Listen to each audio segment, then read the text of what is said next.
Brooklyn, July 1979. On a sun-bleached patio in Bushwick, Carmine Galante sat with wine, veal, and his ever-present cigar. To strangers, it looked like a lazy lunch, but to those who knew, it was a man daring fate in broad daylight. Minutes later, the garden gate opened. His reign ended in a spray of gunfire. As the story begins, tell us where you're listening from and what time it is. If you enjoy the story, like the video and subscribe to support the channel. The patio at Joe and Mary's Italian-American restaurant was the kind of place you pass by without turning your head. Faded red bricks, cracked sidewalk, a leaning trellis laced with half-dead ivy. In a different city, it might have been mistaken for a retirement cafe, a sort of spot where old men nursed espresso and memories. But this was Brooklyn, and this was July 12th, 1979. Inside that unremarkable garden, beneath a sun-bleached patio umbrella, sat the most feared man in New York's underworld, Carmine Galante, age 69.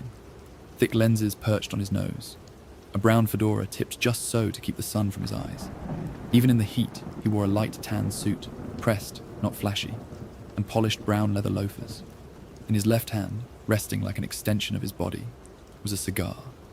Always a cigar. Galante's calling card. Sometimes lit, sometimes not, but always there, clenched between his teeth like a signature he never needed to sign. He didn't speak much that afternoon. He didn't need to. The veal was tender, the wine red and deep. A breeze swept lazily through the garden. His companions, Leonardo Coppola and Baldassare Amato, Sicilian bodyguards known simply as the Zips, said little as they picked at their plates. A family associate named Giuseppe Turano sat nearby. Galante smiled faintly. His eyes narrowed behind those thick glasses, scanning the garden gate like a man who trusted no one, but still wanted to believe he could. To the casual observer, it was a lazy lunch, a quiet afternoon between old friends. But to those who knew, and there were fewer of them now, this was a man sitting at the center of his own legend, daring the world to test him. He'd survived prison. He'd defied the Mafia Commission. He'd controlled the drug trade between New York and Montreal, with hands no law had been able to cuff for long. He had enemies. Every don in the city had quietly wished him dead. And still, Galante came to lunch without flinching. He wasn't hiding. He never did. At 2:43 p.m., the side gate creaked open. 3 men walked in. Not fast, not slow, just sure. 2 held sawed-off shotguns beneath light jackets. The third carried a .38 revolver. There were no raised voices, no warning, no posturing. Only the metallic click of readiness. The kind that fills the air a split second before history breaks its knuckles. Galante looked up. He didn't have time to rise. The first blast hit him in the chest. His body arched backward, one shoe kicking over a chair. A second shot caught his jaw, ripping through his cheek. His glasses shattered, but his hand, by reflex or instinct, gripped the cigar tighter. Blood sprayed the white linen tablecloth like ink on canvas. Another round struck Turano in the face. He collapsed across his plate. The bodyguards? They didn't move. Not a word. Not a gun raised. They stepped back, calmly, as if choreographed. The entire thing lasted 20 seconds. Maybe less.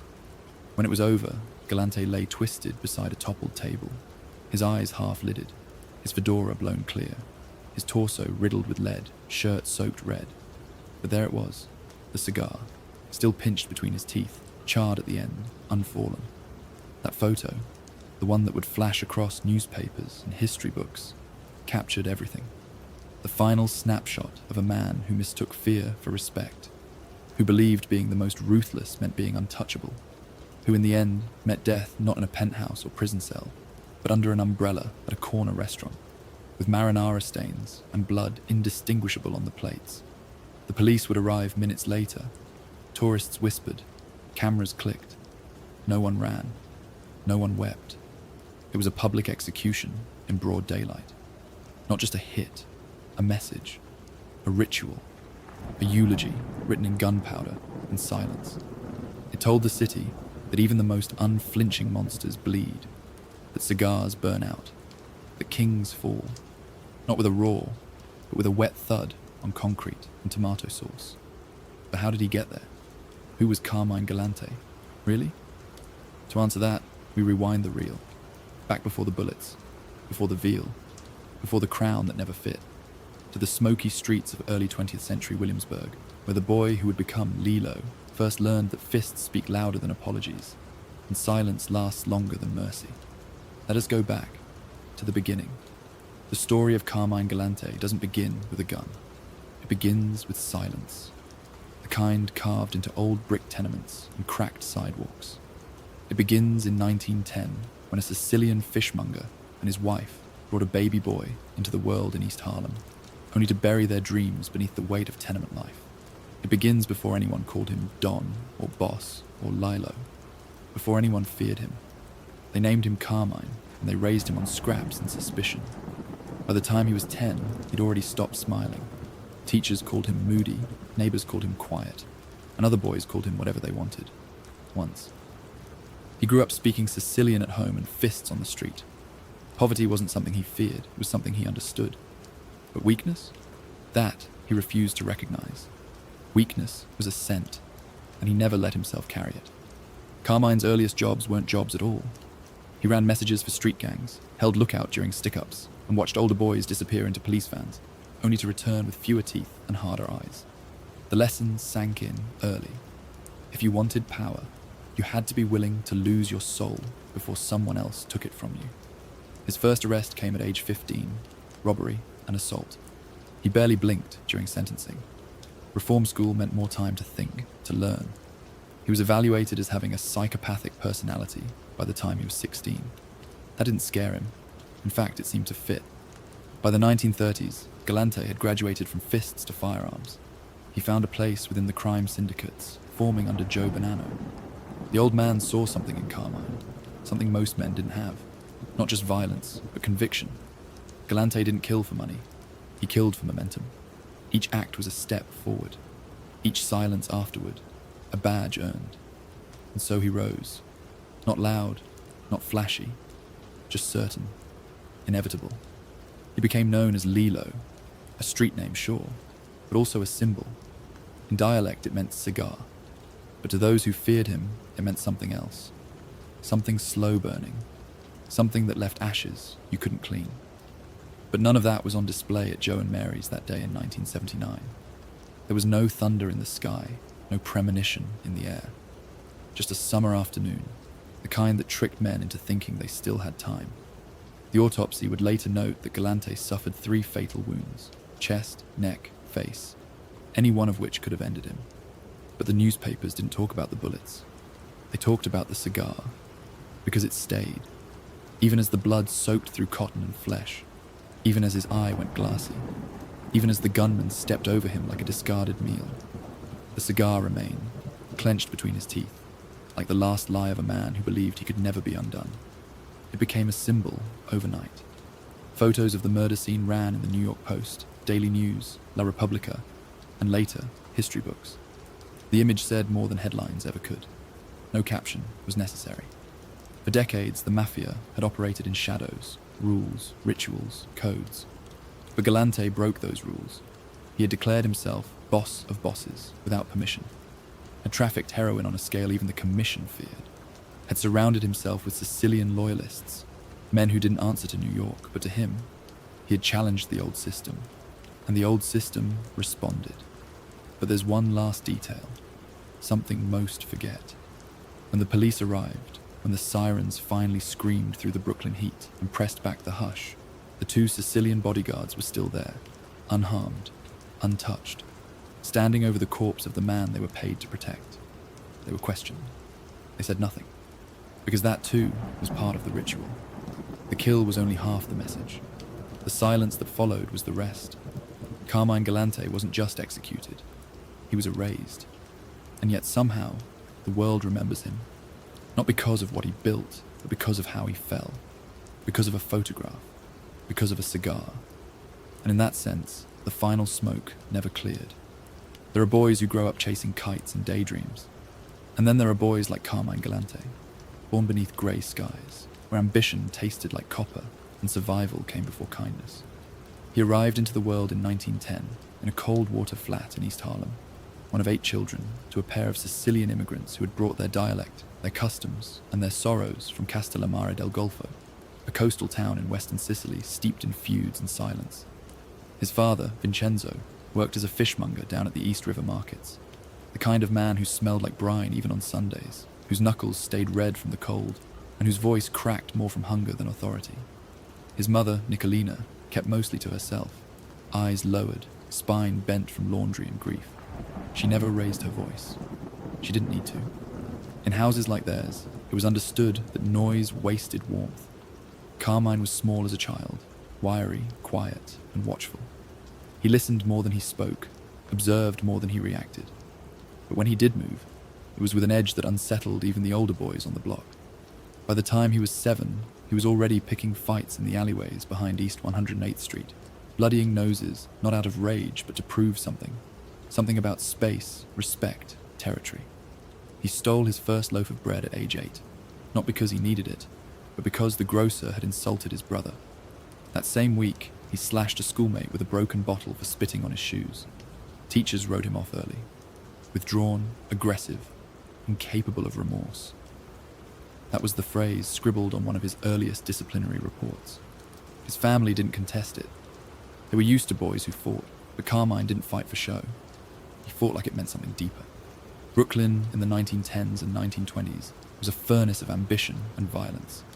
Immigrant communities lived shoulder to shoulder, carving out slivers of identity in a city that didn't care to know their names. Italians lived next to Irish, next to Jews, each suspicious of the other, each trying to make it one rung higher than where they'd landed. Work was scarce, schools were overcrowded, and the police saw kids like Carmine as future criminals, a prophecy they helped fulfill. The neighborhood boys formed cliques, not yet full-fledged gangs, but training grounds. They ran messages, delivered packages they didn't open, watched doorways for men who never gave names. By age 11, Carmine had graduated from errands to enforcement. If someone needed a warning delivered, a brick through a window, a knee to the ribs, Carmine did it clean and wordless.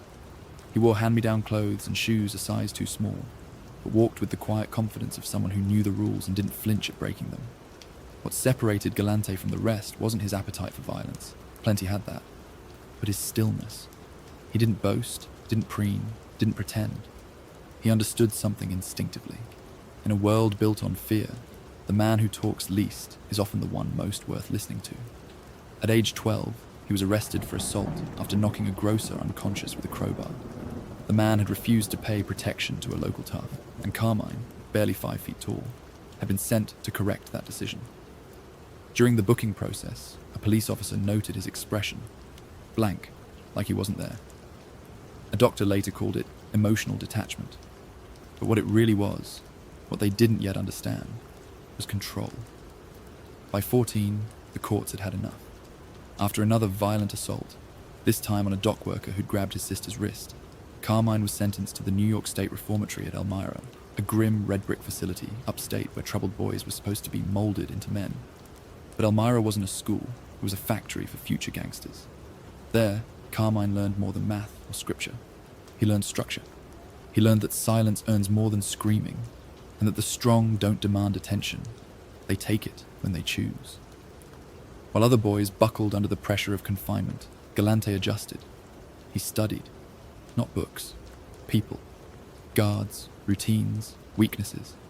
He earned a reputation as someone who didn't start trouble, but ended it without hesitation when provoked. Staff grew wary of him. Other inmates kept their distance. A prison psychologist evaluated him in 1925, the year he turned 15. The diagnosis read, emotionally unresponsive, hardened antisocial personality, potential for high-level criminal leadership. That report would follow him long after he left Elmira. But at the time, it didn't matter. Carmine didn't want rehabilitation. He wanted freedom, not the kind written into law, but the kind carved out with fists and favor. He was released at age 16, a year early, for good behavior. Some suspected a payoff. Others didn't care. Boys like him always found their way back to the streets. When he returned to Brooklyn, the neighborhood had changed. The old men were grayer. The boys he once ran with were either dead, working graveyard shifts, or already lost to the bottle. But Carmine, he returned sharper, more deliberate, his shoulders straighter, his eyes darker. He walked like someone who knew exactly where he was going, even if no one else could see the road. He didn't go back to school. He didn't pick up a trade. Instead, he went straight to the local crews that ran rackets along Knickerbocker Avenue. At first, he delivered packages, heroin hidden in loaves of bread, numbers slips tucked beneath cigar boxes. Then, he started collecting. Loan payments, gambling debts. He rarely raised his voice. He didn't need to. People sensed something in him, a lack of hesitation, a kind of inner quiet that made threats unnecessary. Older gangsters began to take notice, especially those connected to the Bonanno family, one of the rising forces in New York's Italian underworld. Joseph Bonanno, then a young but influential figure with ties back to Sicily, saw promise in Galante. Not for his loyalty, that was expected, but for his capacity for silence. In a world filled with loud mouths and quick tempers, Galante was different. He moved like a shadow, hit like a hammer, and asked for nothing except the next job. By age 17, Galante was known in whispered tones among bookies and loan sharks. The kid with the dead eyes, they called him. The one who always carried a pocket knife and didn't mind using it. He didn't drink, he didn't chase women. His vice was power. Slow, deliberate power. Built one bruise, one stare, one silence at a time. There's a photo of him from that time. Blurry, faded, probably taken on a stoop by someone who didn't ask permission. He's wearing a flat cap, arms crossed, a lit cigar in his mouth that looks too big for his face. But what stands out isn't the pose. It's the look in his eyes. Calm, calculating, already thinking 10 steps ahead. Even then, the cigar was there. It would become his icon. But back then, it was just a symbol. Not of wealth or swagger, but of identity. A signal that he was no longer a boy. That he belonged to something larger, something older than Brooklyn itself. By 1925, Carmine Galante had already lived a life more violent, more disciplined, and more strategic than most grown men would ever touch. He hadn't yet pulled the strings of international heroin empires, or stared down the commission. But the blueprint had been drawn. The wiring was already set. The lessons of silence, power, and punishment were tattooed into his bones. This wasn't just a delinquent kid. This was the genesis of a gangster, forged not in fire, but in hunger, not in chaos, but in cold calculation. What followed, the blood, the betrayal, the empire, would all trace back to these years, to the streets that taught him, to the shadows that kept him, to a boy who never smiled, because he knew what smiles cost. And the city never saw him coming. Not really, because by the time Carmine Galante made his move, he had already been watching for years, and he had never, not once, looked away. They called him Lilo, short for cigaretta, a cigar in dialect. But on the street, the name came to mean something else entirely. Not something rolled or smoked, but something that burned slow, left its mark, and never warned before it bit. By 1926, Carmine Galante was just 16 years old, and already he moved with the weight of someone twice his age. Shoulders squared, eyes unreadable, the kind of stare that made grown men pause before reaching for a handshake. He didn't laugh, he didn't dance, and he never, under any circumstance, repeated himself. The streets of Brooklyn had changed. Gangs were no longer just neighborhood turf crews. They were syndicates now, evolving into a more organized web of rackets, kickbacks, and invisible borders. And at the center of it all were men like Joseph Bonanno, quiet, disciplined, deadly. He didn't run numbers out of barbacks or muscle from butcher shops. He built empires behind silence. And in Carmine Galante, Bonanno saw the future of that silence weaponized. Galante didn't start at the top. He earned his place the only way that mattered in 1920s New York, through obedience, efficiency, and violence without hesitation. His first major job came in late 1926. A bookmaker in Bushwick had stopped paying his cut. Nothing big, just a few weeks missed. But loyalty, like mold, spread in the dark if left unchecked. Galante was sent with one other soldier, older, louder, more interested in swagger than result. They waited until dusk, followed the bookmaker down a narrow alley behind Star Street, and when the man turned to unlock his back door, Galante stepped forward. He didn't shout. He didn't threaten. He grabbed the man's head, slammed it into the brick wall, and kept going until the alley was quiet again. The man survived, barely, but he paid the next morning, in full, and the lesson traveled faster than the ambulance. That's what Bonanno liked. Galante didn't make messes. He made examples. Clean, fast, unforgettable. By 1928, Galante had become a trusted enforcer for Bonanno's Brooklyn interests, collecting debts, issuing warnings, protecting shipments. He wore dark suits and grey fedoras, kept a short-bladed knife tucked into his boot, and never travelled with more than one man. He hated noise, hated sloppiness. To him, efficiency was a kind of elegance. Other crews started to notice. In Little Italy, he was called Il Ragazzo Morto, the dead-eyed boy. In East Harlem, he was simply Lilo. The name passed through back rooms like a whispered incantation. But the streets weren't governed by whispers alone. Blood still had its place. In 1930, Galante was implicated in a murder that made headlines. Police officer Walter Di Castiglia shot and killed in a drive-by ambush in the Lower East Side. Witnesses described a short, dark-haired man fleeing the scene, calm and deliberate. Galante's name surfaced quickly. He was arrested days later, but no witnesses could identify him in court. Charges were dropped for the Di Castiglia murder. Yet, months later, another attempted hit, this time on a rival bookmaker in Williamsburg, would stick. Galante was charged with attempted murder after a botched execution at a coffeehouse near Havermeyer Street. A dozen witnesses claimed they saw him pull the trigger. He didn't run, he didn't protest. When questioned, he stared blankly at the officer, then asked, "Why would I do it myself?" And nothing more. The court didn't care for riddles. He was sentenced to 12 years in Clinton Correctional Facility, a brutal upstate prison known for broken windows, steel bunks, and a thick, permanent odor of iron and old sweat. Galante did his time the same way he did everything, methodically. While others in prison joined cliques, played cards, got high or broke down, Galante kept to himself. He read newspapers, practiced his Sicilian in letters home, and spent hours in the yard, walking slow laps in perfect circles. He never raised his voice, never fought unless provoked. But when he was, and it happened more than once, he struck fast and without mercy. He once broke another inmate's jaw with a metal food tray. The man had asked, "What are you staring at?" Galante spent 12 years behind those walls. He entered prison as a kid with sharp instincts. He left as a man with purpose, no flinching, no illusions, no doubts. When he walked out of Clinton in 1942, the world outside had changed. America was at war. The streets had shifted. But the underworld, it still recognized him. In fact, it welcomed him. He was thinner, harder. His eyes had gone from cold to something else, something unreadable, like a man who'd made peace with his own darkness. Galante didn't celebrate. He didn't go home to family, didn't kiss a girl, or light fireworks. He went straight to a warehouse on Metropolitan Avenue, knocked once, and when the door opened, nodded to the man inside. He didn't need to say he was back. They already knew. In the years that followed, Galante's name would rise through the Bonanno ranks like smoke from a slow fire.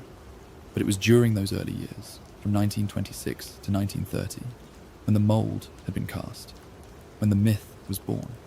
He wasn't loud, he wasn't charismatic. But when Galante walked into a room, people leaned back. Not because they feared he'd strike, but because they feared he wouldn't hesitate.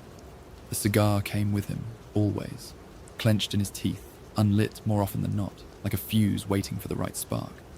It was a trademark, yes, but also a warning. Not about vanity, about control. Because that's what Galante valued above all else.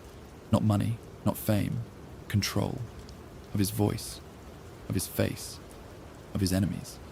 By the end of the 1930s, Carmine Galante had become the most feared young enforcer in the Bonanno family. And not because of what he said, but because of what others knew he was capable of. He never made threats. He made sure he never had to. It didn't happen with a bang, or a bloody hit, or a body dumped in the Hudson. Carmine Galante's ascent into international drug trafficking began the same way he moved through the world, quietly, efficiently, and beneath the surface. By the late 1940s, Galante was no longer just an enforcer. He had become something more dangerous. A strategist. A man who knew that fists could build a name, but networks built empires. He had served his prison time. He had proven his loyalty. And most importantly, he had shown he could do more than kill. He could think. He could build. While most of New York's underworld still clawed over local rackets, extortion, loan sharking, gambling, Galante was already looking abroad. He understood that the real power didn't lie in street corners or broken jukeboxes. It lived in shipments, cargo manifests, invisible borders, and heroin. Heroin was clean, easy to hide, cheaper to produce, and, at the time, largely ignored by the American public. The French connection wasn't his invention. The route had existed in fragments before him, but Galante was the one who saw how it could be transformed into something bigger, something institutional. He used his Sicilian lineage like a passport, fluent in Italian, trusted in Palermo, and known among the mafiosi of Castellammare del Golfo. He bridged a gap between American muscle and European refinement. The plan was simple, ruthless, but elegant. Raw opium was grown in Turkey and smuggled into France, where chemists in Marseille processed it into high-grade heroin. From there, it was shipped to Montreal, often hidden inside produce shipments, textiles, or even religious supplies. Anything unremarkable. Once in Canada, the drugs were driven across the border into New York, where Galante's network received and distributed it through the 5 boroughs. It was invisible commerce, and it made him rich. But Galante didn't flaunt it. He kept his name off everything. No phone records, no signatures, just whispers and results. He rarely traveled directly. When he did, it was under assumed names or via meetings in neutral territories. Hotel rooms in Toronto, back offices in Buffalo, darkened parlors in Syracuse. He preferred eye contact to paper trails. A nod from him was worth more than a notarized contract. He coordinated with men like Vito Genovese, Lucky Luciano, and European contacts with old war scars and colder eyes. But Galante never tried to play the diplomat. He stayed on the logistics side, the war room, the blueprints, and no one doubted who was really in charge. What made him terrifying wasn't the volume of heroin moving through his hands. Though by the early 1950s, it was estimated he controlled nearly 80% of the narcotics entering New York through the French connection. What made him dangerous was how calm he was about it. No outbursts, no gold chains, no fast cars. Just control. He dressed modestly, still favored his grey suits, still kept a cigar between his teeth. Even in Montreal, where he'd occasionally oversee shipments in person, Galante remained stoic. He carried himself like a banker, not a drug lord. To the authorities, he was a mystery. To insiders, he was inevitable. And for the Bonanno family, Galante was more than just a soldier. He was now a profit engine. Joe Bonanno recognized the value immediately. While other dons squabbled over unions and sit-downs, Galante was generating millions, discreetly, steadily. But he never grew careless. He operated through layers of intermediaries. He rarely repeated a route twice. And when he gave orders, they were always delivered face to face. Never written, never recorded.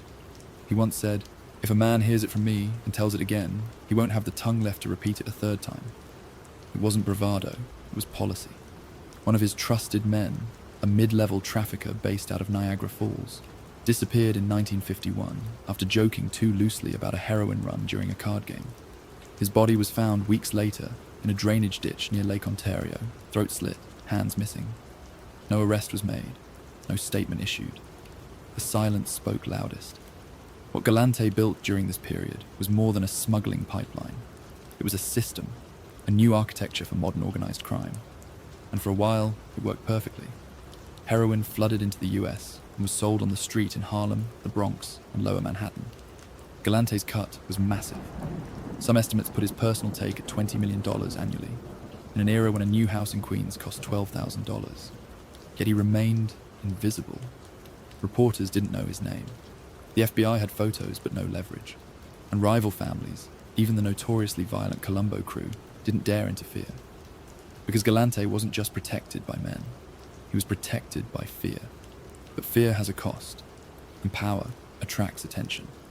In 1956, the feds intercepted a shipment from Marseille to Montreal, concealed inside imported cheese wheels. It led to a series of busts across Quebec, uncovering a heroin lab that traced its logistics to contacts in Palermo, contacts that knew Carmine Galante. The investigation didn't land squarely on him, but the noose had tightened. That same year, Galante was called to a friendly meeting with Bonanno and other high-ranking capos in Brooklyn. They weren't angry, just cautious. The question wasn't whether Galante had made them money. He had. It was whether his ambition could eventually place the family in the FBI's crosshairs. Bonanno, calculating as ever, didn't reprimand him, but the tone was clear: continue, but stay invisible. And so, Galante retreated deeper into the shadows. He shifted his movements, cut direct ties, and operated through a new generation of zips. Sicilian soldiers brought over to serve as buffers. Fluent in dialect, loyal to him alone, and largely unknown to law enforcement, these men became the new face of Galante's heroin empire. To police, they were ghosts. To rivals, they were warnings. By the end of the 1950s, Galante had accomplished something few mobsters ever did. He expanded his reach without ever stepping into the spotlight. No indictments, no headlines, just whispers, just profit. But beneath that still surface, pressure was building. The heroin trade was growing more visible. Addicts were rising. Overdoses made front pages. Senators held hearings. The phrase French Connection started to appear in reports, tied to both Corsican chemists and American crime syndicates. And slowly, inevitably, the name Carmine Galante began to emerge from behind the curtain. He didn't panic. He didn't scale back. He adjusted. That was Galante's gift. He didn't crave attention. He craved control. And in a world drowning in noise, control was power in its purest form. The press would later label him the Heroin King, though he never acknowledged the title. To him, it was all math. Product, route, delivery, silence. His empire didn't need walls or flags or borders. It only needed discretion and fear. And Galante understood both better than anyone. The man everyone feared never raised his voice. He didn't need to. By the early 1960s, the Bonanno family, once among the most stable pillars of New York's 5 families, was cracking from within. Pressure came from 2 directions. On the outside, J. Edgar Hoover's FBI had finally admitted the mafia existed. Surveillance units bloomed like weeds across Little Italy and Bushwick. Wiretaps multiplied. Informants multiplied faster. The Bureau was now listening to everything and everyone. On the inside, Joe Bonanno, the patriarch, was growing old, and the line of succession blurred by ambition and distrust. His son Salvatore Bill Bonanno wanted power. So did rivals like Gaspar di Gregorio. What followed would be known as the Banana War, a vicious, years-long civil conflict marked by bombings, betrayals, and basement shootings that left the family disfigured and distracted. In that smoke and confusion, Carmine Galante saw his opening. Officially, Galante was just the consigliere, the advisor, a respected elder figure, a tactician. He played the role well, quiet at meetings, minimal public presence, rarely seen at flashy dinners or in court documents. He didn't wear gold or drive flashy Cadillacs. He didn't need to. His presence was a whisper, but one that moved money and frightened men. Unofficially, though, he had become the heartbeat of the family. He handled the heroin routes, controlled the Canadian pipeline, kept the Sicilian connections loyal and well-fed. While other bosses watched their lieutenants jockey for influence, Galante simply tightened his grip, one shipment, one body, one nod at a time. His rules were simple: 100% loyalty, 0 excuses. Punishment, always public. There's a story from 1965, told in hushed tones among old bookmakers in Queens.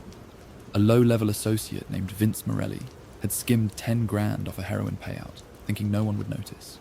The cash was recovered. Vince was not. 2 weeks later, his body turned up in a warehouse in Red Hook, stomach open, cigar jammed into his mouth, eyes wide open. The message was unmistakable. You don't steal from Galante. You don't lie to Galante. You don't disappoint Galante, not even quietly. He operated like a ghost. He used no phones, no middlemen. He didn't raise himself, and relied on the zips, loyal Sicilian men imported directly from Palermo, as his inner circle. They were younger, more brutal, fluent in dialect, and loyal to Galante above all else. The other families saw it as dangerous. Galante saw it as insurance. To him, trust wasn't given. It was grown.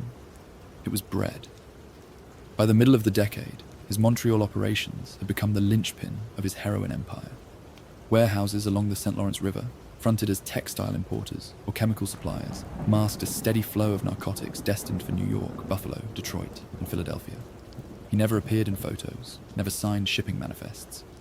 But everyone in the chain, from Turkish suppliers to Harlem pushers, knew who stood at the top. He didn't live in a mansion. He kept an apartment in Bushwick, modest and sparsely decorated. A framed photo of his parents, a small garden on the roof. He rose early, drank black espresso, smoked the same brand of cigar, denobili, unfiltered, harsh, and conducted business in whispers. Even his walk was deliberate. Short strides, hands behind his back, eyes that never blinked too long. The FBI watched him, of course, but he gave them nothing. They once bugged his dining room, hoping to catch details of a heroin drop scheduled through Buffalo. They recorded 4 hours of silence, then one sentence, said while stirring his espresso, "A fish dies when it opens its mouth." That tape was archived, unhelpful, but telling. Inside the commission, tensions were rising. The Lucchese, Colombo, and Gambino families saw what Galante was doing. His income streams were growing. His zips were multiplying. His methods, while effective, violated the traditional balance. He wasn't sharing. And worse, he was making moves without approval. But no one confronted him. Not yet. Because standing behind Galante was Sicily. And Sicily was the motherland. If you picked a fight with Galante, you picked a fight with men whose codes were older than Manhattan itself. Still, the tension buzzed beneath every sit-down. Carlo Gambino, calculating and composed, once remarked privately to his consigliere, "Galante wants a throne, not a seat." He wasn't wrong. Galante's ambition wasn't quiet. It was just disguised. He didn't seek titles. He didn't ask to be named boss. He behaved like he already was. When Bonanno was arrested in 1968, the family had no clear leader. Galante didn't call a vote. He just stepped in. He arranged meetings, approved hits, controlled payouts, handled disputes. And when rival capos objected, they vanished. In 1969, Dominic Napolitano, a capo from Williamsburg, voiced concern over Galante's consolidation of power. Days later, Napolitano's driver was shot outside a laundromat on Lorimer Street. No charges were filed, but Napolitano never spoke out again. Galante had become the boss in everything but name. What made it all more chilling was the fact that he didn't seem to enjoy it. He didn't revel in the money. He didn't crave applause. He simply believed it was his right, because he had endured, because he had built it, because in his mind there was no one more deserving, no one more capable than him. And in a strange way, he was right. Galante understood that true power wasn't about noise. It was about inevitability. The families didn't like him, but they couldn't deny him. His empire, built on heroin, run through silence, guarded by Sicilians, was the most profitable and most insulated racket on the East Coast. And no one, not law enforcement, not rivals, not even the commission, could prove it on paper. Because Carmine Galante left no trail, only tremors. In the back rooms of Brooklyn, they started referring to him with a quiet reverence. He's not boss. He's the storm before the boss. He doesn't rise. He waits until the rest fall. But storms don't wait forever. And in Galante's mind, waiting was only temporary. The shadow wasn't his resting place. It was his staging ground. In photographs from the early 1970s, Carmine Galante looks almost bored. He sits in a plain suit, grey or tan, a cigar clenched between his teeth like punctuation. Behind thick glasses, his eyes seem uninterested, as if the world had already surrendered, and now he was just waiting for it to realize it. His hands are rarely in motion, his posture always composed. But don't mistake the stillness for serenity. This was the moment he had waited decades for. Joe Bonanno was gone, forced into retirement, exiled to Arizona. The Banana War had burned itself out. Rivals had either been eliminated or sidelined. And the Bonanno family, fractured, wounded, but intact, now moved like an organism with a single nervous system. Galante. He was never formally anointed boss. No ceremony, no announcement.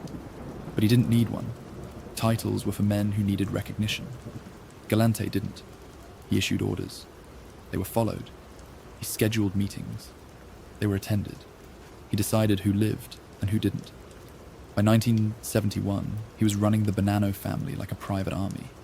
Not from mahogany desks or oak-paneled offices, but from modest safe houses in Queens, Williamsburg, and Montreal. Locations rotated weekly. Cars were changed hourly. Guards were rotated twice a day. But Galante was not a man hiding.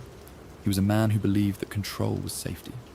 He traveled to Canada at least once a month, using false IDs and unlisted border crossings, often through Quebec backroads or remote service lanes near Niagara Falls. Montreal had become his second capital, a place where the Zips operated unchallenged, where heroin moved in crates marked as agricultural supplies, and where even Canadian authorities feared asking too many questions. Back in New York, Galante's presence was everywhere, even if his name wasn't. He controlled union bosses, restaurant owners, couriers, customs officers. If heroin passed through a port between Halifax and Newark, it did so with his silent permission. And yet, for all that influence, he remained simple. No gold chains, no clubs, no lavish public dinners. He ate pasta at small, family-owned restaurants in Bushwick, the kind where the owners didn't look at him when he entered. He wore the same cologne for 20 years, smoked only de Nobili cigars, short, strong, unfiltered. He didn't drink excessively. He didn't gamble. His indulgence was control, not just over others, but over himself. Still, arrogance crept in. It always does. By 1972, Galante was referring to himself in private as Capo di tutti I capi, the boss of bosses. Not as a boast, but as a statement of fact. The commission, the ruling council of the five families, had not approved this. But Galante didn't care. He had money. He had muscle. And most dangerously, he had belief. He believed fear could replace diplomacy, that force could replace votes, that history could be rewritten, not with consent, but with consistency. And for a while, he was right. He controlled over 80% of heroin distribution in New York. The Sicilian pipeline through Palermo, Marseille, Montreal, and New York was fully operational. Shipments were increasing. Street profits were ballooning. Addicts multiplied. So did the bodies. He ordered hits with the same tone a man uses to order coffee. Flat, habitual, unfeeling. One former associate, Tony S., who later turned state's witness, described a meeting in 1973 where Galante learned that a courier in Astoria had misplaced a shipment worth $250,000. Galante lit a cigar, looked up, and said, "Then find the body first. The drugs come second." The courier was never found. Neither were the drugs, but no one else misplaced anything after that. He didn't run the family like a democracy. He ran it like a military state. Capos were summoned, not invited. They arrived early, spoke only when prompted, and left only when dismissed. Disobedience didn't spark arguments. It disappeared people. Trust was currency, and Galante held the entire bank. And yet, the arrogance didn't go unnoticed. By 1974, whispers began circulating through the other families. Gambino, Lucchese, Colombo, even the often muted Genovese, that Galante had overstepped. He had stopped attending commission meetings. He issued orders unilaterally. He refused to share ports, protect routes, or negotiate percentages. He spoke to the commission, not as a peer, but as a superior. "The commission is outdated," he once told a close associate. "I don't need permission to do what they can't stop." To Galante, fear was a more efficient form of loyalty than tradition. He didn't want balance. He wanted dominance. But even dominance has enemies. Behind closed doors, the other bosses began discussing options, not loudly, not formally, but with increasing clarity. Because while Galante's power was vast, it wasn't invisible anymore. The FBI had returned to him, hard. Surveillance units were reactivated. Informants were reactivated. A secret task force, dubbed Strike Force C10, was tasked with mapping Galante's empire, one brick at a time. They started tailing shipments, flipping port workers, tracing cigar purchases, even analyzing seating patterns at his favorite Montreal cafe. Every bit of data added weight. They didn't have a smoking gun, but they could smell the powder. Galante, for his part, didn't flinch. He dismissed warnings from inside the family. He laughed at the suggestion that the commission might move against him. When a Bonanno capo cautioned that the old rules still matter, Galante replied, "Rules? I write them when I wake up. I erase them before I sleep." To Galante, the past was soft. The future was concrete. But concrete cracks. And arrogance is a wedge. Even his own men began to feel it. The tension, the unease. Some had served with him for years, trusted him with their lives. But now they saw something different. Not strength, but obsession. Not clarity, but paranoia. He began rotating bodyguards more frequently, stopped using phones completely, started issuing orders in coded dialect, sentences only the Zips could decipher. He slept in different safe houses, sat with his back to brick walls, asked waiters to pour wine only from sealed bottles. He ate slower, looked over his shoulder more often, and yet the cigar never left his mouth. If he sensed what was coming, he never admitted it. If he feared the consequences, he never showed it. Because Carmine Galante didn't believe in consequence. He believed in command. But command, even in its purest form, has a limit.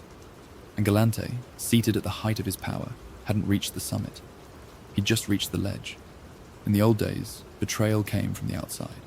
Police, journalists, rats who didn't belong. But by the mid-1970s, Carmine Galante was surrounded by something far more dangerous. Loyalty fraying in the dark. A room full of smiles that no longer meant safety. And conversations he would never hear, but that were now about him.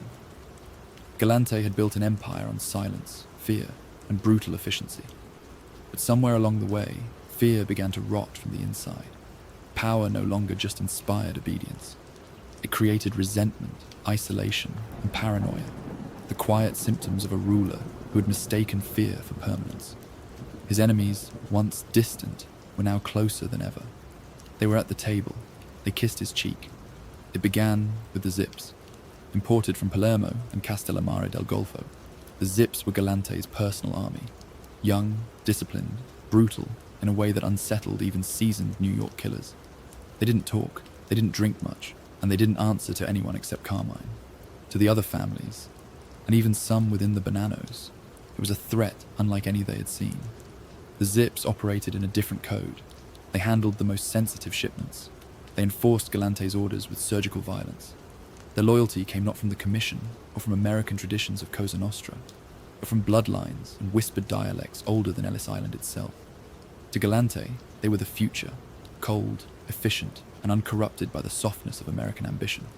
To everyone else, they were a foreign invasion. In sit-downs and social clubs across the 5 boroughs, the whispers began.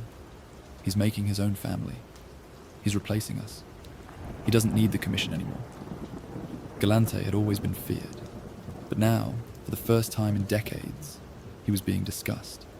The turning point came in 1975, when Galante reportedly refused to split profits from a heroin shipment that had crossed into Newark, claiming, coldly, "If I risk it, I keep it." That violated a sacred principle.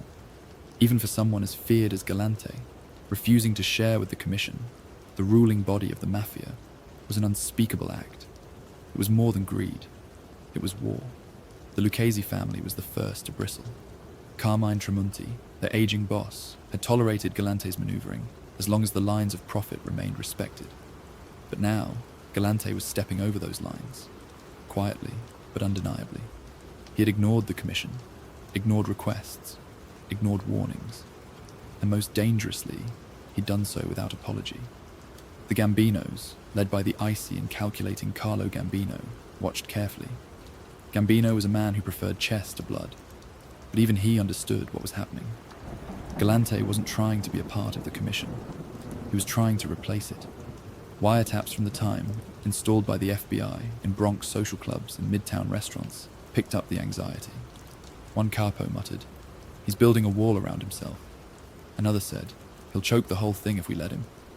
And then the Colombo family, long viewed as fractured and chaotic, began to circle the idea too. If Galante succeeded, if he truly consolidated power through the Zips, through Montreal, through Sicilian loyalty alone, the balance of Cosa Nostra in New York would be broken forever. It was no longer just about Galante's ambition.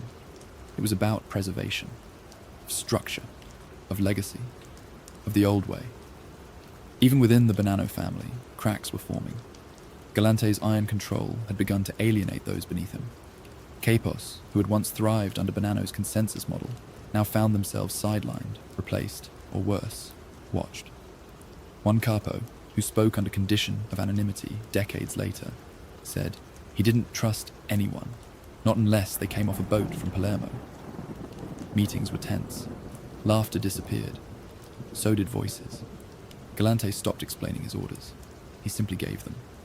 When one mid-level soldier questioned a directive involving a heroin stash house in Bensonhurst, Galante reportedly stood, walked to the man, and tapped his cheek 3 times. "You want to ask again?" he said. The man did not. And while Galante was pushing deeper into secrecy and control, The FBI was closing in. Undercover units were now embedded in Brooklyn neighborhoods where Zips moved unmolested. They tracked vehicle convoys to and from Montreal. They recorded license plates of visitors to Galante's favorite Bushwick restaurant. They mapped his supply routes, studied his import contacts, and built a psychological profile. But the Bureau wasn't the only one studying him. By late 1976, meetings between Gambino, Genovese, and Lucchese representatives were taking place more frequently, in back rooms, at weddings, at funerals, always discreet, always coded. The subject, Carmine Galante. He had become a destabilizing force, not just a threat to profits, but a threat to order. And in the mafia, order was survival. For men like Gambino, who believed in quiet succession and predictable politics, Galante was chaos in a cigar. A vote was never taken, not officially, but understanding formed, a consensus, spoken in the way old mafia decisions were always spoken, with pauses, with silences, with eyes. It may be time. He brings heat. He's alone. That last phrase was the key, because in Cosa Nostra, isolation is death. The commission began considering the unthinkable, that Galante, once the sharp blade of the Bonanno family, might need to be removed. But how do you kill a man with no fear? Galante had built his life on control. He had burned every bridge behind him, trusting only in the men he personally selected. He never walked into a room unguarded, never ate in public without knowing every exit, never slept in the same bed 2 nights in a row. But there was one flaw. He trusted the Zips, the young Sicilian soldiers who had served him so faithfully, who had killed for him, died for him, made his empire possible, were not bound by American mafia law. They answered to Galante, but only so long as he could protect them. And as whispers grew into planning, even the Zips began to feel the cold. If he goes, we go. If they strike, we're alone. Galante didn't see it. He still believed fear was armor, still believed his enemies were too fractured to unite, still believed that the commission wouldn't dare challenge him. But history has one rule that never breaks. Power, when absolute, never ends peacefully. And the men who sat across from Galante at the table, who clinked glasses, nodded in silence, and called him Don Lilo, were no longer loyal. They were waiting for a signal, for a plan, for an end. The seeds of downfall had been planted. And Carmine Galante, once the most calculated man in organized crime, had just made the one mistake he never thought he could. He underestimated silence. It was February 21st, 1977, when the doors clanged shut behind Carmine Galante for what would be the last time. The charges read like a boilerplate indictment: parole violation, narcotics conspiracy, association with known felons. But Galante barely reacted. He sat still during his arraignment at the Brooklyn Federal Courthouse, nodding once, not to the judge, but to his attorney. He wore a muted grey suit, no tie, just a cigar, balanced between his fingers, unlit. The court had banned it. But it didn't matter. He still held it like power. For Galante, this wasn't defeat. It was inconvenience. He was sent to Metropolitan Correctional Center in Manhattan, then later transferred to a federal detention facility in Springfield, Missouri. But wherever he landed, the outcome was the same. Galante did not become an inmate. He became a presence. His cell block knew who he was. The guards knew. The warden knew. He wasn't brash like Gotti would later be. He didn't walk around grinning or telling stories. He didn't need to. Power settled around him like second-hand smoke, constant, inescapable, and slow to dissipate. Within weeks, Galante had created a network inside the prison walls. Messages moved through laundry carts, commissary slips, coded Bible passages. He used guards the way most men use secretaries, to schedule visitors, deliver notes, adjust logistics on the outside. He summoned family members to meet him under aliases. They'd arrive pretending to visit an uncle or godfather, then sit across from him in the visitor room, where Galante spoke softly, confidently, handing out instructions like a CEO behind bulletproof glass. Even in prison, his cigar ritual continued.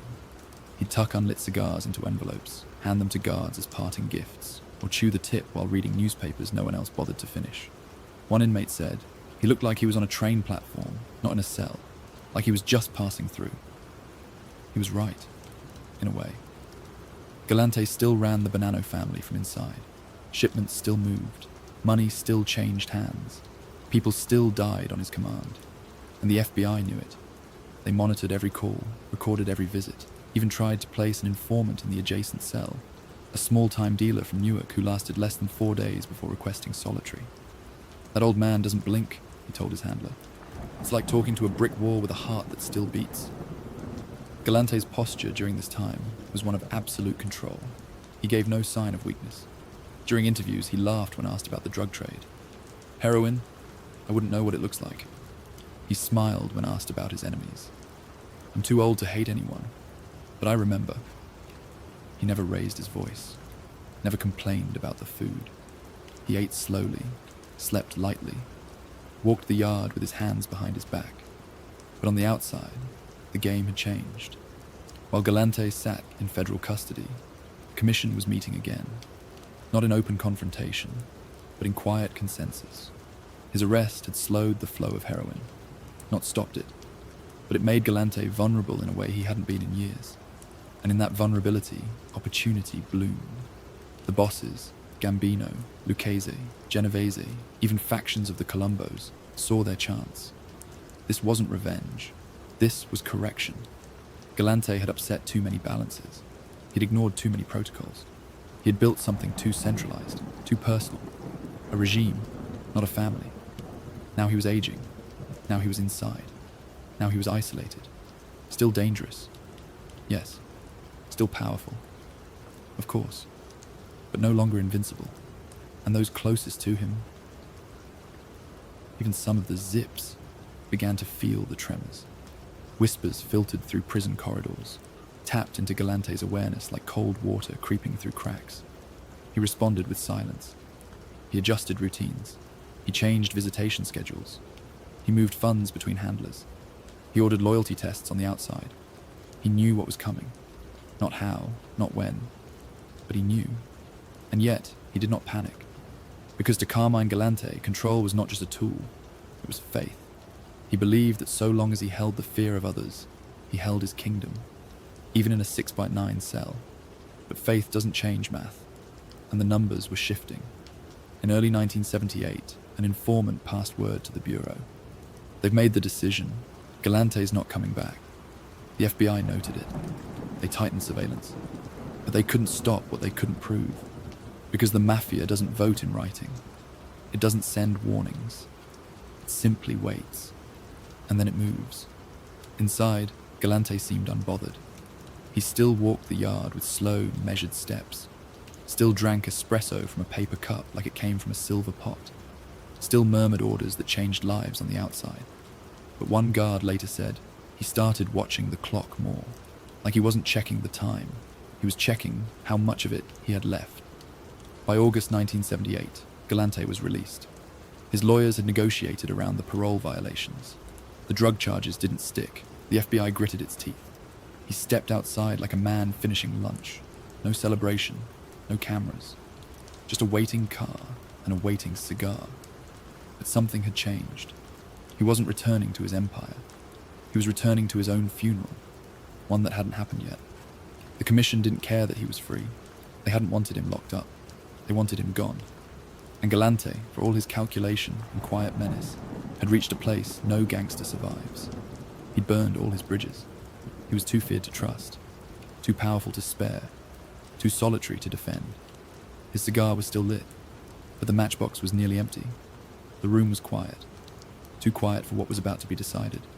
In the winter of 1979, inside a back room of a private home in Dyker Heights, 5 chairs were drawn close together, as though proximity might soften the weight of what was being said. The air was thick with smoke, not from cigars. That would have been too obvious. These were the kind of men who respected irony, but feared symbolism. Galante smoked cigars. None of them wanted to imitate that. The men seated were not soldiers, not button men. They were the architects of New York's underworld, the Commission. And on that particular day, Carmine Galante's name was not just mentioned, it was sentenced. The meeting wasn't loud, there were no outbursts. There never are when kings are deposed in the mafia. Instead, words moved slowly, carefully, like cards being placed on a velvet table, one at a time. He's a liability. He's out of control. He doesn't answer to us. No one denied Galante's intelligence. No one questioned his legacy. But power in the mafia is not about strength alone. It's about balance. And Galante had destroyed that balance. He'd hijacked heroin routes. He'd ignored profit-sharing agreements.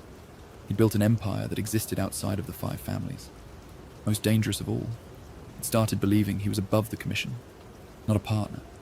Not even a rival. A sovereign. That made him expendable. The final straw wasn't a specific shipment or a murder or a piece of surveillance. It was the fear that Galante couldn't be reasoned with. He had stopped showing up to meetings, refused to acknowledge shared jurisdictions. He operated through Sicilian zips who answered only to him. He had no equal, and that terrified the others more than if he'd had an army. Carlo Gambino, long regarded as the brain behind the American mafia's cold logic, had died in 1976. But his influence still lingered. His successor, Paul Castellano, was more measured, less inclined to war. He didn't want Galante's empire burned. He wanted it inherited. The Lucchese, Genovese, and Colombo families felt the same. Even parts of the Bonanno family, Galante's own house, had grown tired of him. He brought heat, he brought paranoia, he brought attention. The vote wasn't called for. It didn't need to be. In mafia tradition, consensus doesn't come through hands raised or names written. It arrives through silence, through agreement measured in stillness. No objections were voiced, no alternatives suggested. The plan was simple, not elegant, precise. Galante couldn't be taken down in the street. He traveled lightly, but wisely. He didn't walk into traps. He didn't accept drinks from strangers. He knew the rules of survival better than most, because he had written many of them himself. So they would have to turn the only people he trusted, his Sicilian bodyguards, the Zips. The idea came from a Lucchese capo. It was met not with excitement, but with nods. Use Galante's own men who stood beside him at lunch, who rode with him in the car, who watched his back, smiled at his jokes, lit his cigars. Offer them safety, offer them futures, offer them an exit plan with honor. The Zips weren't bound by Americanometer in the same way. Their loyalty was real, but it was also survival-based. And by 1979, even they could see the weather turning. If Galante fell, they'd fall with him, unless they made the decision first. Contact was made, carefully, one at a time. Leonardo Coppola and Baldassare Amato, two of Galante's most trusted Zips, were approached not with threats but with truths. You do this, and you're protected. You say no, and you go down with him. There was no drama, just reality. They were given time, not long, but enough. Enough to consider how long they'd last after Galante's inevitable collapse. Enough to consider what it meant to betray a man who'd given them everything, but who was now painting a target on their backs just by proximity. And in the end, they agreed. Not with joy, not with hate, with cold resignation. Because that's how kingdoms die in organized crime. Not with explosions, but with the quiet turning of heads. With the nod of someone who used to protect you, and now doesn't. The location was left to Galante himself. They didn't choose it. He did. Joe and Mary's Italian-American restaurant, Knickerbocker Avenue, Brooklyn. A favorite lunch spot. Modest. Familiar. Galante liked to sit on the patio when the weather allowed. The food was good. The owners were respectful. It didn't feel dangerous. The date was set. July 12th, 1979. The commission didn't attend. They didn't need to. The pieces were already in motion. The shooters were chosen from the Bonanno and Colombo crews. Men with no direct ties to the Zips, no connection to Galante himself. The job was to be quick, precise, symbolic, but not theatrical. The plan required only one thing, 12 seconds of cooperation. That was it. 12 seconds where Galante's guards would do nothing. Not shoot back, not shout, not even flinch, just stand, just allow. In return, the Zips were promised security, promised territory, promised a future without Galante's shadow. No arrests would follow, no retaliation, no ceremony, just silence. And then, division of the spoils, because that too is part of the mafia's order. Remove the king, divide the crown. And so, by early spring of 1979, the fate of Carmine Galante, the last self-declared boss of bosses, had been sealed. He didn't know it yet, or maybe he did, but either way, the match had been struck. and when the flame finally touched the fuse, he would never see it coming. It was a warm Thursday afternoon in Brooklyn, the kind of summer day when the city hums just below boiling, and everyone moves slower, as if they're wading through the heat. Joe and Mary's Italian-American restaurant on Knickerbocker Avenue didn't look like the kind of place where legends died. It was modest, a little worn, tucked between a dry cleaner and a bakery, with plastic patio chairs and an awning sun-faded to a soft pink. But Carmine Galante liked it that way. He didn't need chandeliers or private chefs. He preferred a simple lunch, a glass of red wine, a plate of veal, a quiet corner, and, always, without fail, a cigar. That day, July 12, 1979, he sat at a small table on the garden patio, shaded by an umbrella, facing the street. He wore a light tan suit. His fedora rested on the chair beside him. His glasses were perched low on his nose, and between his fingers, a freshly lit De Nobili cigar burned slowly, its smoke curling into the air like an old friend returning for one last visit. Across from him sat Leonardo Coppola and Baldassare Amato, two Zips, Sicilian bodyguards, men Galante had trusted for years. Young, deadly, loyal, or so he thought. To his right was Giuseppe Turano, a family associate who managed one of the Bonanno crews. He smiled politely, said little, and occasionally refilled Galante's glass. The scene looked peaceful, and that was the point. The sun filtered through the leaves, casting patterned shadows on the table. The wine was cold, the veal tender. Birds chirped nearby, and traffic hummed in the distance. Galante laughed once, a rare sound, low and gravelly, more exhale than joy. To anyone watching from across the street, it was just a quiet lunch between old friends. At 2:45 p.m., the garden gate creaked open. 3 men stepped in. They didn't run, they didn't shout. They walked with purpose, unhurried, unsmiling. One carried a sawed-off shotgun beneath his coat. Another had a .38 revolver. The third, a backup, mostly for cleanup, trailed just behind. No one at the table moved.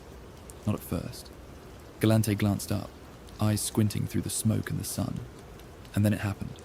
The first shot hit him square in the chest, driving him backward in his chair. His fork dropped. His knee jerked against the table. The second shot tore through his jaw, sending fragments of teeth and bone into the air. His glasses shattered, but the cigar stayed, clenched, stubborn, like the man himself. Turano tried to stand, but was hit before he could speak. His body collapsed forward onto his plate, blood mixed with tomato sauce. The shooters didn't pause. They moved with brutal precision. 12 seconds, maybe less. Galante took another round, this time to the face. His head jerked to the side. His mouth opened. His eyes, wide behind cracked lenses, didn't blink again. The back of his chair tipped. His body slumped sideways. One shoe fell off. The cigar was still there. Coppola and Amato, his bodyguards, his chosen men, never moved. They didn't draw weapons. They didn't shout. They didn't even flinch. They stood, silent, and watched, just as planned. The shooters turned and left as calmly as they had entered. No one chased. No one screamed. Inside the restaurant, a busboy ducked beneath the counter. A cook dropped a tray, but no one tried to stop what had already ended. By 2:48 p.m., it was over. Galante's blood had begun to soak the patio stones. The flies arrived before the sirens. When the police came, they found him sprawled awkwardly beside the table, one leg bent beneath him, his hands open, as if asking a question no one would answer. His cigar, still gripped between his teeth, was blackened at the tip. The New York Daily News would later publish the photograph, the one that became infamous. Galante lying dead in his chair, blood pooled at his feet, a cigar tucked into the corner of his mouth like punctuation at the end of a sentence no one wanted to read. It was the most symbolic mob hit of its era. Not just a killing, a message, a ritual. The commission had spoken, loudly, clearly, and without saying a word. They didn't want war. They didn't want chaos. They wanted balance restored. And to restore balance, Carmine Galante, the last king of independent ambition, had to die. There were no arrests, no witnesses testified. The Zips disappeared into the Bronx within hours. The shooters were never officially named. and Joe and Mary's reopened the next week like nothing had happened. But something had. The old world, the one ruled by men who believed fear was stronger than alliance, had been shattered. Galante had tested the structure. He'd tried to rise without permission, tried to crown himself without consensus. And the mafia doesn't allow that. It was never about right or wrong. It was about order. In the weeks that followed, the Bonanno family fractured again. Power shifted. Territories were reassigned. And the heroin routes, the ones Galante once ruled with an iron whisper, were quietly redistributed among those who had approved his removal. Galante's funeral was small. Few capos attended. There were no long speeches, no tributes from other families, no eulogies from the street. He was buried in St. John's Cemetery in Middle Village, Queens. Just another name in a row of marble slabs. No monument, just silence. But the photo remained. That image of a dead man, mouth half open, cigar still burning, became a symbol not of power, but of its limits, of how even the most feared men can fall, even in daylight, even in familiar places, even surrounded by those they once trusted. Carmine Galante died believing his empire was untouchable, that loyalty could be bought, that fear could hold, that he could outmaneuver the very system that had made him. But in the end, it wasn't a rival that killed him. It wasn't the law. It wasn't ambition. It was order, the oldest force in the underworld. And when order decides, there are no survivors. The blood on the patio had barely dried before the world moved on. At Joe and Mary's Italian-American restaurant, the chairs were still overturned. A half-finished plate of veal sat crusting in the sun. A wine glass lay shattered beneath the table, stained with a color that no one dared separate from the rest. And in the center of it all, a trail of red had formed a slow path toward the garden's edge, as if even the blood wanted out. The police arrived minutes after the shooting. But minutes, in cases like these, might as well be years. There were no witnesses. Or rather, there were no willing ones. The waitstaff said they had been in the kitchen. The owner claimed he'd stepped out for a phone call. Other diners swore they heard nothing, not even the shots. The detectives, experienced in mob crime, didn't press. They knew what silence meant in a place like this. The scene was processed. Measurements were taken. Photos were developed. And then, it was over. There were no arrests, no manhunt, no press conference. The Zips, Galante's most trusted guards, the same men who'd stood by and watched him die, had vanished before sunset. Gone without a trace. No credit cards, no license plates, no border crossings. Just gone. It was as if they had never existed. The commission had been careful. No fingerprints, no phone calls, no direct connections. The men who'd pulled the trigger were already back in the Bronx by sundown, sitting in back rooms, sipping espresso, laughing about baseball. The guns had been disposed of before they even reached their cars. The escape route was short, rehearsed, and invisible. The perfect hit. But not everyone was satisfied. A few in the Bonanno family whispered that it felt too surgical, too cold. After all, Galante had built their empire. He had protected them, made them rich.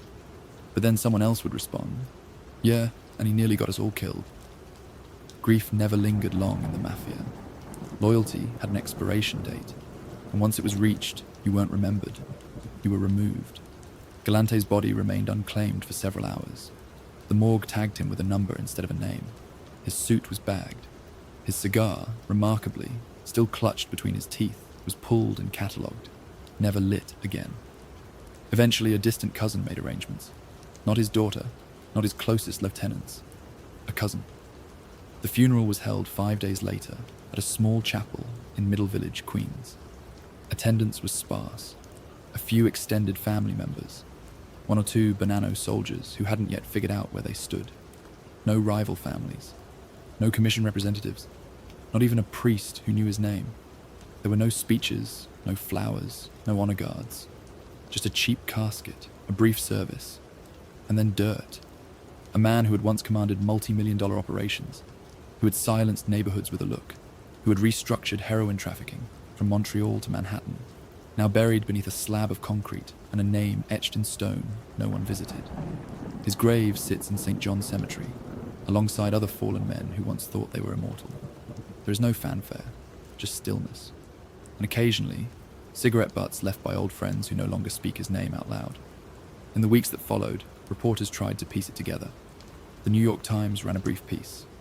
Galante slain in Brooklyn Garden. Police seek clues. It was buried beneath stories about city strikes and budget shortfalls. One columnist, more poetic than most, wrote, "He ruled through silence, and in the end, silence swallowed him." The commission did not meet again to discuss Galante. There was no need. His routes were reassigned. His men were absorbed or discarded. His name, once spoken with dread, was now whispered with irony. An anonymous source inside the Gambino crew told a reporter, "He thought he was untouchable, but cigars burn out eventually." And that was the final word. For the FBI, Galante's death was confirmation of what they had long suspected, that the old rules still applied, even in an age of wiretaps and RICO laws. They monitored chatter, mapped the aftermath, but found nothing concrete, because there was nothing to find. The mafia had done what it does best, corrected itself. No chaos, no confession, just equilibrium, restored in blood. For those who had feared Galante, there was no celebration, only relief. He had been a man of ambition, of force, of singular vision. But in a world built on consensus, those traits become threats. Galante had believed that power came from fear, and for a time, he was right. But fear, unlike trust, doesn't last. It curdles, it isolates, and eventually, it leaves you standing alone, in a garden, on a quiet afternoon, surrounded by men who won't lift a hand to save you. The cleanup was quiet, because it had to be. The message had already been sent. No one is above the rules, not even the most feared man in New York. There are shadows that outlive the men who cast them. When Carmine Galante fell into the patio dirt that July afternoon in 1979, it wasn't just a man that collapsed. It was a structure, a system, a method. And yet, like the final flickers of a blown fuse, the damage didn't end with his death. It began. Because Galante didn't just traffic heroin. He trafficked an idea. That one man, with enough violence and enough vision, could stand outside the mafia's natural order. That fear could replace loyalty. That profits could outweigh tradition. And that Sicily could be reborn on the streets of Brooklyn. For a while, he was right. The French Connection pipeline he helped fortify in the early 1970s. Heroin shipped from Marseille, moved through Montreal, then funneled into New York, flooded the city with unprecedented purity. Bags stamped with names like Tango, Chinatown, and Magic Touch were being sold on tenement corners and Harlem stoops for as little as $10. The junkies lined up like worshippers. And the dealers? They were priests in a fast-growing religion of dependency. At its peak, Galante's operation was responsible for nearly 80% of the heroin entering the East Coast. It was smuggled in tomato cans, hidden in car engines, buried in crates of imported cheese. His mind was always 2 steps ahead, not just of the law, but of the other families. He kept a tight grip. He trusted no one, not even his own men. Every courier, every cut, every dollar. He wanted eyes on it. He built his drug empire the way an old Sicilian might build a vineyard, carefully, violently, with an eye on drought and betrayal. He imported his zips, hardline Sicilian enforcers, not for nostalgia, but for obedience. They didn't answer to American mafia codes. They answered to him. Their loyalty was absolute, because it was bought with opportunity and sealed with blood. But Galante's empire was a pressure cooker, and when the lid blew, everything he'd held down for so long exploded in fragments that would tear through the Bonanno family for decades. In the 1980s, the vacuum Galante left became a battleground. Without his iron grip, the Bonanno hierarchy fractured. Capos turned on one another. Mid-level soldiers tried to grab what they could before someone bigger pushed them out. The commission, which had once viewed the Bonannos as a manageable family, now saw chaos. Galante had centralized power around himself, not a structure. When he fell, there was no natural successor, just ambition and blood. The zips, once his most feared weapon, had no anchor in America anymore. Some tried to keep the heroin channels alive. Others fled. Many returned to Sicily, where they vanished back into the folds of the Sicilian mafia, or died violently in the internal wars of Cosa Nostra. For New York, the scars remained. The neighborhoods he'd saturated with heroin, Bushwick, East Harlem, parts of the South Bronx, became hollowed landscapes. Schools closed, hospitals overflowed. Entire city blocks were reduced to silence and sirens. In 1970, there were 996 heroin overdose deaths in New York. By 1980, that number had more than doubled. Parents buried their children. Brothers robbed sisters. Needles glinted in alleyways like the teeth of something too deep to fight. Galante never saw it. He never walked those streets after. He died still believing in the purity of his strategy. But his legacy wasn't gold. It was dust and scars. Law enforcement would later describe his operation as one of the most logistically perfect in mafia history. A machine that ran on fear, cash, and imported muscle. But even perfection has a cost. The Bonanno family, once quietly stable, spent the next 2 decades in near-continuous civil war.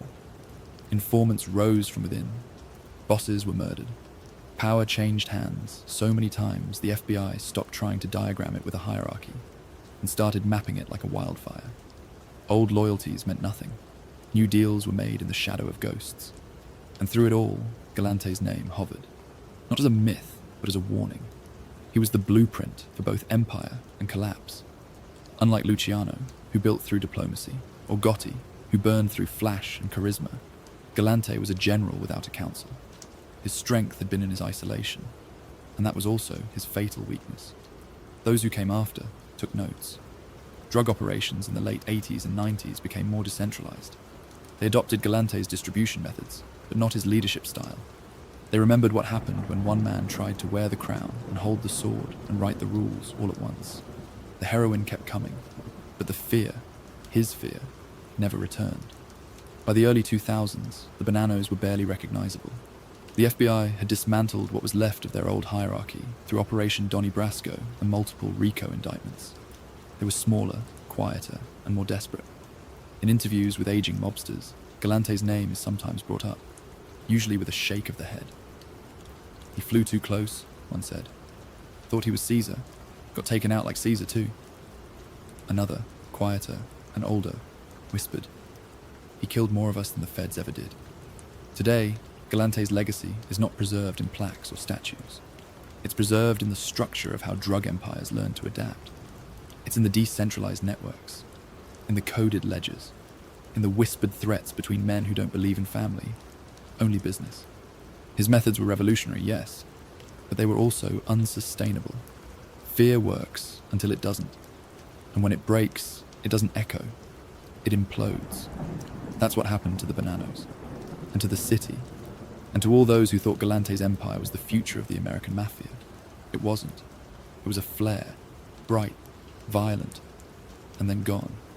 But the burn marks, they never healed. It is the image that refuses to fade. A man slumped backward in a patio chair, eyes half closed, mouth parted in the dumb shock of sudden death. And between his teeth, clutched even in his final breath, is a cigar. That photograph, taken in the quiet aftermath of the Joe and Mary's restaurant hit in Bushwick, July 12, 1979, has outlived every indictment, every whisper, every scheme that Carmine Galante once orchestrated. It's been printed in books, analyzed in documentaries, even framed in dim-lit pool halls where old men talk about the real days of the mob. In life, Galante was feared. In death, he became a myth. Not the kind that inspires worship, but the kind that warns. Where Al Capone became a symbol of the roaring 20s excess, and John Gotti dazzled with tailored suits and front-page brashness, Galante remained something else entirely. He had no flair. He didn't court cameras. He didn't smile for the press. His shadow moved differently, silent, sharp, more ancient in tone. He wasn't the American dream gone wrong. He was old-world menace, brought across the ocean in silence and built with the bones of tradition and terror. To those outside the life, that image of Galante, murdered with his cigar still lit, reads like defiance, an icon of fearlessness, a gangster who didn't flinch, a man too tough to drop his vices, even in death. But inside the world he tried to dominate. The interpretation is very different. That image isn't a symbol of strength, it's a portrait of delusion, because Galante died believing he was untouchable. He believed he could defy the commission, that governing body of mafia dons who had tolerated his rise, but would not tolerate his monopoly. He believed that bringing Sicilian zips into New York made him untouchable, that his heroin empire made him indispensable, that fear was enough to hold the 5 families at bay. In that photo, the cigar is not a mark of courage. It is the last emblem of arrogance. Mob insiders still speak of it in hushed tones, not as a tribute, but as a cautionary tale. He thought he was Caesar, one old capo once said, but Caesar got stabbed too. Pop culture, hungry for visuals, has never let go of Galante's death. The photo has appeared in episodes of American Gangster, in books like 5 Families, and in numerous docu-series about the heroin era. It's been analysed as if it were a still from a movie, staged, symbolic, theatrical. But it wasn't staged. It was the raw truth of mafia justice. When the commission speaks, no one is above it. Galante didn't get a trial. He got a verdict. Even the cigar, in some interpretations, has become legend. Writers have speculated. Did he always smoke during meals? Was it arrogance? Was it habit? Was it symbolic? The truth is, for Galante, the cigar was as constant as breath. It was his image, his armor, his ritual, and that's why it was still there. When the bullets tore through him, 9 in total, the hand of one, Zip reached up and tried to pull the cigar from his mouth to let the body fall naturally, but it stuck, his jaw clamped. In that one eerie moment, myth was born, not from intention, but from reflex. Today, younger audiences encounter Galante not through newspapers, but through YouTube thumbnails, sepia-toned photos, grainy reconstructions. He is discussed with the same cadence as Gotti, Castellano, or Scarface. But he remains an outlier. There is no charm to him, no sparkle, no romance. Just the cold arithmetic of violence, and the memory of a man who believed the rules didn't apply. In modern mob circles, when a rising street boss gets too loud, too greedy, too isolated, you'll sometimes hear a warning: don't go Galante. It doesn't mean don't be bold.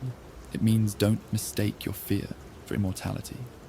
Because cigars burn out, even if the smoke lingers in the air a little longer. The sound of a piano begins, slow, deliberate, each note falling like a raindrop down a quiet New York alley. There is no voice at first, only the soft weight of keys echoing against silence. Then, a photograph. It appears on screen, grainy, sun-bleached by time. A patio table at Joe and Mary's restaurant, frozen at the hour of death. 2 bodies slumped in chairs. One man, head tipped to the side, a cigar clenched between teeth that will never speak again. That man is Carmine Galante, and this is how history remembers him. He is not surrounded by mourners. He is not armored in gold or legend. He is seated, vulnerable, still, like a statue cracked by its own weight. The narration enters like a whisper. Galante's story is not of a man who rose too fast, but of one who refused to slow down. It's a truth that threads itself through every frame of his life. From the boy running errands in East Harlem to the power broker behind the French Connection, Carmine Galante moved like a man whose lungs were always 3 seconds ahead of his fate. He didn't pause. He didn't reflect. He believed in action, intimidation, and momentum. To him, stillness was surrender, and trust was a liability. When Galante centralized power in the Bonanno family, he didn't do it by uniting people. He did it by terrifying them. Capos followed orders not out of loyalty, but out of fear, of being cut out, exiled, or worse. And yet, fear has a flaw. It fades. Once spoken loudly enough, it starts to echo back, hollow, overplayed, easy to mock. And when the smoke clears, fear doesn't bind. It scatters, like ash from a cigar flicked into wind. In his final months, Galante had few allies left. The Zips, those young Sicilian enforcers he had imported, still flanked him at dinner tables and sat near him at card games. But their eyes had dulled, their posture had changed. They weren't guards anymore. They were watchers, silent, motionless. On the day he died, a sunlit Thursday in July, Galante sat on the patio in his usual style, a jacket despite the heat, glasses low on his nose, cigar burning steadily. He spoke about shipments. He laughed once, briefly. He gave no sign of fear. And when the gunman walked through the restaurant doors, when bullets shattered the peace of the table, when chaos bloomed like a second sun, the Zips didn't move. They didn't flinch. They didn't reach for weapons. They didn't stand. They watched. And in that moment, the thing Galante trusted most, the very symbol of his Sicilian pride, became the confirmation of his failure.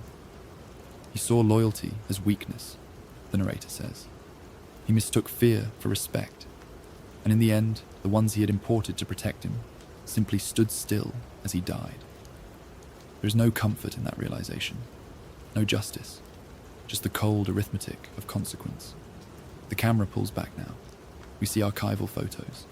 Younger Galante in courtrooms. Galante with his wife. Galante in a white silk tie beneath the courtroom lights. For all his myth, he left behind no dynasty. No sons crowned in his shadow. No empire that endured. After his death, the Bonanno family fractured into blood feuds and quiet disappearances. The heroin routes he once controlled were taken over by younger, smarter outfits. The Zips dispersed, some back to Palermo, others buried in shallow graves in Brooklyn. No one replaced Galante, because no one wanted to inherit the cost of being him. He wasn't mourned with fanfare. His funeral was small, a brief mass, a few cars, a long silence. The same streets he once ruled did not pause. They exhaled, relieved. Even legends leave shadows, the narrator intones, and some shadows are darker than others. The piano returns now, just a few final notes, slow, with space between them, as if the melody itself is trying to remember how to breathe. We return to the original photo, the one on the patio. Time holds on it longer this time, details sharpen, the spilled bread basket, the sunlight on the sidewalk, and that cigar, tilted slightly upward, as if still defiant, even in death. Smoke rises from it, not fast, not bright, just one last curl of grey, rising, dancing, dissolving. The camera zooms in, closing the world down to that final ember, a soft, glowing tip, barely holding on. And then it dims, black screen, silence, one beat. Then the narrator's final line, a whisper now, barely above breath. Even cigars burn out, eventually.